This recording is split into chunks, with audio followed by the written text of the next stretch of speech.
Hello friends, I welcome you all on A1 study area. My self Aftab Rana. आज हम लोग जीव विज्ञान के जैव प्रक्रम एवं पोषण के ऑब्जेक्टिव प्रश्न पर डिस्कस करेंगे। कल हम लोग 20 प्रश्न तक डिस्कस कर लिए थे। आज हम लोग 21वां प्रश्न से शुरू करेंगे। तो आज का पहला प्रश्न कुछ इस प्रकार होगा कि मानव हृदय का औसत प्रकुंचन दाब कितना होता है। तो मानव हृदय का औसत प्रकुंचन अर्थात इसको हम लोग बोलते हैं संकुचन। आप पढ़े हैं शिथिलन एवं संकुचन यानी सिस्टोलिक और डायस्टोलिक। तो इसका जो होता है प्रकुंचन दाब 120 mmHg होता है। तो और पूछा आता है कि ब्लड प्रेशर क्या होता है बीपी। तो blood pressure is equal to 120/80 mm, इसको Hg पे मापा जाता है mmHg। नेक्स्ट प्रश्न होगा अपना, पौधों में वाष्प उत्सर्जन किस भाग में होता है या पौधों में वाष्पो उत्सर्जन किस भाग में होता है। तो इसका आंसर हो जाएगा ऑप्शन नंबर सी यानी पत्ता में। नेक्स्ट क्वेश्चन है, यकृत में निम्न में से कौन सा रस निकलता है। तो यकृत यानी लीवर जो मानव शरीर की सबसे बड़ी ग्रंथि लगभग 1.5 kg की होती है और मानव शरीर की सबसे छोटी ग्रंथि पीयूष ग्रंथि या जिसको हम लोग मास्टर ग्रंथि भी कहते हैं, इसका वजन लगभग 6 ग्राम के 0.6 ग्राम के करीब होता है। तो इसका आंसर हो जाएगा ऑप्शन नंबर सी यानी बाइल रस पित्त रस। पित्त जो निकलता है वह 2 रंग का होता है, एक होता है बिलिरुबिन और दूसरा होता है बिलवर्डिन। बिलिरुबिन हरे कलर का और बिलवर्डिन पीले कलर का। तो इसका आंसर हो जाएगा ऑप्शन नंबर सी। लार ग्रंथि से लार रस निकलता है। लार ग्रंथि 3 जोड़ी होती है, पैरोटिड लार ग्रंथि, सब मैंडिबुलर लार ग्रंथि, सबलिंगुअल लार ग्रंथि। इसमें सबसे बड़ी आपकी लार ग्रंथि यानी इंग्लिश में इसको सैलिवरी ग्लैंड बोलते हैं। सबसे बड़ी लार ग्रंथि जो होती है वो आपकी पैरोटिड होती है और सबसे छोटी लार ग्रंथि सबलिंगुअल।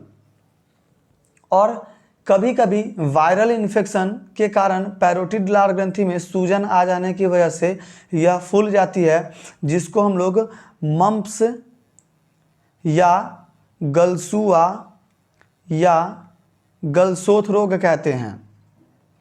नेक्स्ट प्रश्न है, इसमें सामान्यतः किसका उपयोग कोशिका द्वारा ऊर्जा उत्पादन के लिए होता है। इसका आंसर हो जाएगा ग्लूकोज और ग्लूकोज का केमिकल फॉर्मूला C6H12O6 होता है। नेक्स्ट प्रश्न है,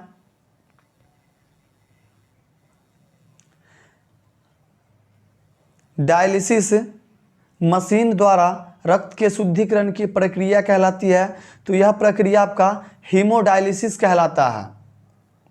नेक्स्ट प्रश्न है, सामान्यतः ग्लोमेरुलर फिल्ट्रेट में निम्नांकित में कौन उपस्थित नहीं होता है। तो इसका आंसर हो जाएगा ऑप्शन नंबर डी यानी एल्बुमिन। नेक्स्ट प्रश्न है, जीवों के शरीर में उपापचयी क्रियाओं के फलस्वरूप उत्पन्न अपशिष्ट पदार्थों का निष्कासन क्या कहलाता है।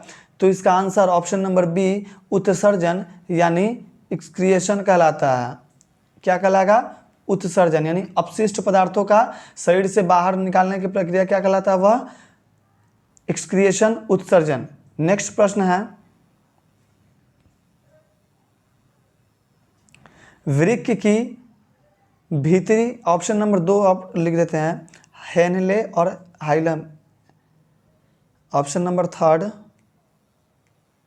हाइलम और ऑप्शन नंबर 4 हेनलेज लूप या हेनले का लूप।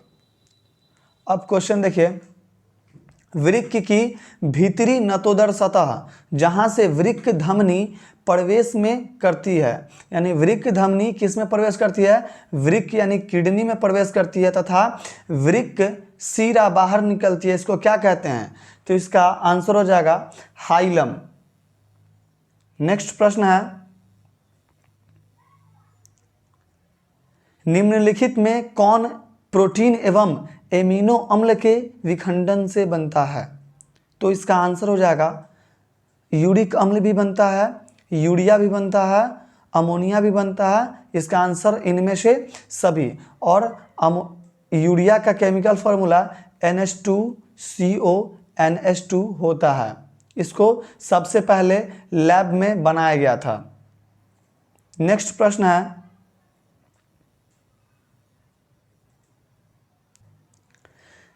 यूरिया रक्त में कहाँ से प्रवेश करती है? तो यूरिया रक्त में जो होती है वह लीवर से प्रवेश करती है, यानी यकृत से। नेक्स्ट प्रश्न है, वृक्क यानी किडनी किस जैव प्रक्रम का हिस्सा है? तो किडनी जो है वह आपका उत्सर्जन का हिस्सा है। नेक्स्ट प्रश्न है, रेजिन किस पौधे का उत्सर्जी पदार्थ है? तो रेजिन जो है वह चीड़ का उत्सर्जी पदार्थ है। नेक्स्ट प्रश्न, मूल रोम पाए जाते हैं? तो मूल रोम यानी हेयर रूट भी कहते हैं इसको। तो मूल रोम जो होते हैं वह जड़ में पाए जाते हैं। जड़ बेसिकली 2 टाइप्स के होते हैं, एक मूसला जड़ या मूल जड़, दूसरा होता है झकरा जड़ या इसको ट्रिब्यूटरी रूट्स भी बोलते हैं या सब सहायक रूट्स भी बोलते हैं। तो इसको एग्जाम्पल के लिए हम लोग समझेंगे कि एक मूली, जो हम लोग रेडिश मूली जो देखते हैं हम लोग, तो मूली का जो भाग हम लोग खाते हैं, और ये हो गया उसकी पत्ती मान लेते हैं, ये हो गया उसकी पत्ती, और इस पे छोटे छोटे जो जड़ होते हैं मूली में। तो मूली का जो मूल जड़ जो होता है, जो भाग हम लोग खाते हैं, वह मूसला जड़ कहलाता है। और उसके साइड से ये जो छोटे वाले दिख रहे हैं आपको, ये वाला छोटा छोटा, ये आपका क्या कहलाता है? झकरा जड़। तो मूल रोम किस में पाए जाते हैं? जड़ में। नेक्स्ट प्रश्न है, निम्न में कौन उत्सर्जी अंग है? तो निम्न में कौन उत्सर्जी अंग है? किडनी। किडनी क्या है? आपका एक उत्सर्जी अंग यानी एक्सक्रीटरी ऑर्गन है। नेक्स्ट प्रश्न है, किस ग्रंथि के कारण त्वचा एक उत्सर्जी अंग है? तो ऑप्शन नंबर इसका चौथा ऑप्शन देख लेते पहले, स्नेह। ऑप्शन नंबर यहाँ पर मेंशन कर देते हैं, स्नेह। तो किस ग्रंथि के कारण त्वचा एक उत्सर्जी अंग है? इसका आंसर हो जाएगा श्वेत ग्रंथि, या इसको स्वेट ग्लैंड बोलते हैं, जिससे क्या होता है? पसीना का उत्सर्जन होता है। तो श्वेत ग्रंथि के कारण त्वचा आपका एक क्या है? उत्सर्जी अंग है। और मानव शरीर का सबसे बड़ा अंग पूछा जाए तो वह क्या होता है? आपका त्वचा, यानी इंग्लिश में इसको क्या बोलते हैं? स्किन। और सबसे बड़ा अंग वह हो जाता है आपका लीवर, सॉरी ग्रंथि लीवर, और अंग त्वचा। नेक्स्ट प्रश्न है, मनुष्य में कार्बन डाइऑक्साइड का उत्सर्जन किससे होता है? तो मनुष्य में कार्बन डाइऑक्साइड का उत्सर्जन वह फेफड़ा यानी लंग्स से होता है। आप जानते हैं कि जैसे श्वसन जो होता है वह 2 प्रकार का होता है, एक वायवीय श्वसन और एक अवायवीय श्वसन। एक श्वसन हम लोग देखते हैं निःश्वसन, और एक होता है निःश्वसन, यानी एक इनएस्पायरेशन, दूसरा एक्सपायरेशन। तो जब हम लोग दोनों का टर्म देखते हैं तो बेसिकली क्या होता है कि हमारे वायुमंडल में जो होता है वह मुख्य रूप से नाइट्रोजन पाया जाता है, कार्बन डाइऑक्साइड पाया जाता है, और कौन सा? ऑक्सीजन पाया जाता है। और ये एक तरफ लिखते हैं हम लोग इन एक्सपायरेशन, दूसरा तरफ हम लोग लिखेंगे क्या चीज़? एक्सपायरेशन, यानी निःश्वसन, और ये क्या होता है? निःश्वसन।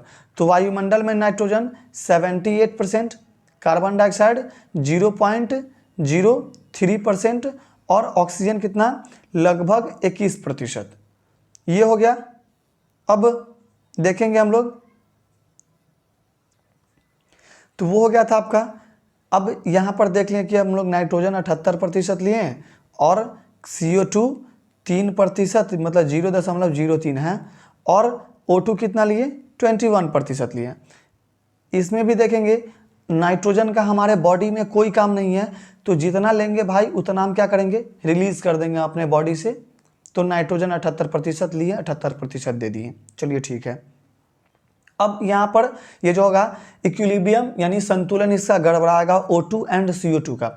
आप जानते हैं कि प्रत्येक कोशिका में माइटोकॉन्ड्रिया होता है, प्रत्येक सेल में क्या होता है, माइटोकॉन्ड्रिया। और माइटोकॉन्ड्रिया की संख्या प्रत्येक सेल में लगभग 500 से लेकर और 2000 तक होती है। और कोशिकीय श्वसन भी माइटोकॉन्ड्रिया में ही होता है। तो O2 का तो हमारे शरीर में काम है, तो O2 लेते कितना प्रतिशत है, 21%। तो क्या रिलीज भी 21% करेंगे, तो जी नहीं, रिलीज हम लोग 16 से 17% यानी बाहर निकाल देते हैं, और शेष 4 से 5% हम लोग यूज करते हैं, हमारा बॉडी यूज करता है। फिर आ गया CO2 का, तो CO2 कितना छोड़ेंगे, तो 4 से 5% हम क्या करेंगे, कार्बन डाइऑक्साइड हम अपने बॉडी से रिलीज करते हैं।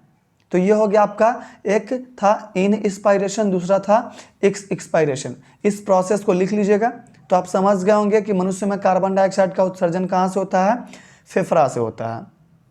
नेक्स्ट प्रश्न है,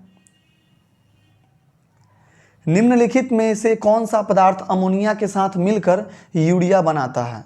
तो अमोनिया के साथ, अमोनिया का केमिकल फॉर्मूला क्या होता है, NH3। इसमें मिलेगा कौन, ऑक्सीजन। ऑक्सीजन मिलकर के क्या बनाता है, यूरिया बनाता है। नेक्स्ट प्रश्न है,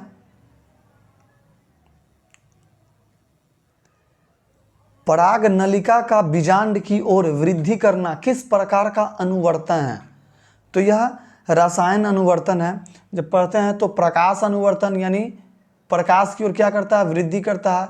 गुरुत्वानुवर्तन, ये सब एक लघुतरीय क्वेश्चन में हम लोग डिस्कस करेंगे इसका। अभी ऑब्जेक्टिव पे देखते हैं। नेक्स्ट प्रश्न है, सजीव में निम्न में कौन जैव प्रक्रम पाए जाते हैं।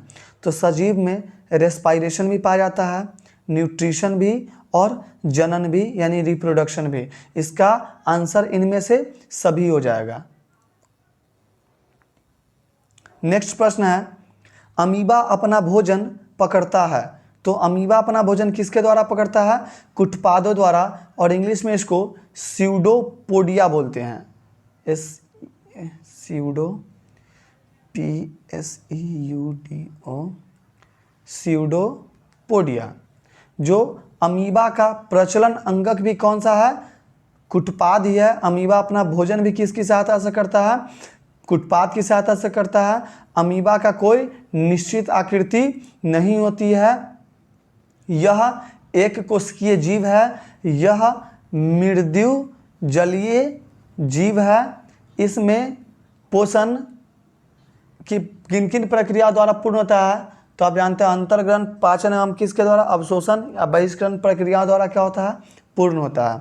ऐसे तो हमारा क्वेश्चन का सीरीज है 20 का ही, लेकिन आज 2-4 क्वेश्चन एक्स्ट्रा कर लेंगे।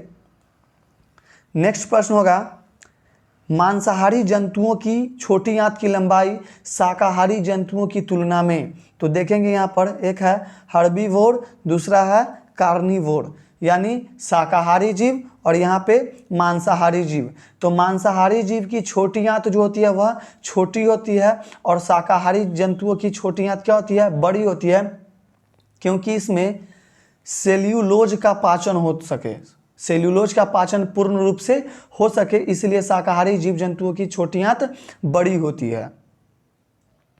तो इसका आंसर हो जाएगा आपका ऑप्शन नंबर बी, अधिक होती है। इसका आंसर हो जाएगा, इसका आंसर हो जाएगा आपका मांसाहारी का पूछा तो मांसाहारी का कम होता है और शाकाहारी का ज़्यादा होता है। नेक्स्ट प्रश्न है, निम्नलिखित में कौन एक अपघटक है। तो यहीं से हमारा आंसर आ जाएगा कि अपघटक यानी जिसको हम लोग क्या बोलते हैं, डीकम्पोजर। इसको इंग्लिश में क्या बोलते हैं, डीकम्पोजर यानी अपघटक। तो अपघटक क्या कहलाता है आपका, बैक्टीरिया, यानी बैक्टीरिया को हिंदी में क्या कहते हैं, जीवाणु। जीवाणु आपका क्या है, बैक्टीरिया है। यह सड़े गले एवं कार्बनिक पदार्थों का क्या करता है, अपघटन करता है, इसलिए हम लोग इसको अपघटक बोलते हैं। नेक्स्ट प्रश्न होगा आपका, मनुष्य में सांस लेने और छोड़ने की क्रिया को क्या कहा जाता है? इसको श्वासोच्छ्वास भी कहा जाता है। नेक्स्ट प्रश्न है, हीमोग्लोबिन विहीन, यानी इसको विहीन को हम लोग रहित भी कह सकते हैं, यानी हीमोग्लोबिन रहित प्लाज्मा को क्या कहा जाता है? तो उसको हम लोग सीरम कहते हैं। नेक्स्ट प्रश्न है, निःश्वास द्वारा निकली वायु में रहती है।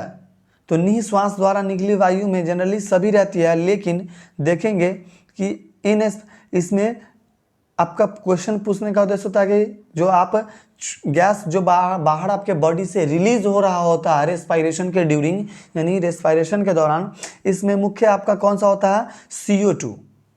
तो जो ग्लोबल वार्मिंग के लिए क्या होता है? उत्तरदायी होता है। नेक्स्ट प्रश्न है, और यह हमारा लास्ट प्रश्न होगा, रक्त इनमें से किसकी उपस्थिति के कारण लाल दिखता है? तो रक्त जो होता है वह लाल हीमोग्लोबिन की उपस्थिति के कारण दिखता है, और हीमोग्लोबिन के शॉर्ट में हम लोग क्या बोलते हैं? HB, जो पुरुष और स्त्रियों यानी मादा और नर में अलग अलग होता है। मादा में होता है 12 से 14 ग्राम और पुरुष में होता है 14 से 16 ग्राम। अब देखेंगे कि हीमोग्लोबिन क्या है। हीमोग्लोबिन एक प्रकार का क्या है? पिगमेंट है, वह रेस्पायरेटरी पिगमेंट है, यानी श्वसन वर्णक है। ऐसे श्वसन वर्णक कई टाइप के होते हैं, जैसे कि आपको बात करें तो हीमोग्लोबिन, हीमोसाइनिन, क्लोरोक्लोरिन, एरिथ्रोसाइनिन, जो अभी BSc फर्स्ट पार्ट का एग्जाम जो हुआ है उसमें से पूछा हुआ था कि निम्नलिखित में से कौन श्वसन वर्णक है। उसमें आपका ऑप्शन था हीमोग्लोबिन और हीमोसाइनिन दोनों था, और ऑप्शन आपका सी था A एवं B दोनों। तो हीमोसाइनिन भी आपका क्या है? वह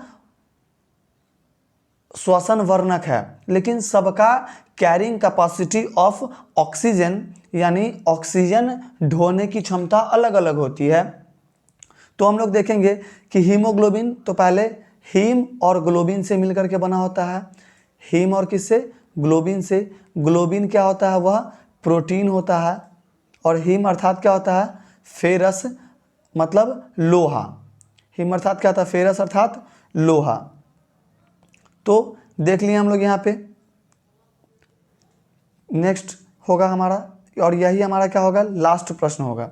तो अगर वीडियो आपको अच्छा लगा हो तो चैनल को सब्सक्राइब कर दीजिएगा और बेल आइकन को प्रेस कर दीजिएगा, इससे जो भी रिलेटेड वीडियोज होगा वह आपके फ़ोन तक पहुंच सके। धन्यवाद, आपका दिन शुभ हो।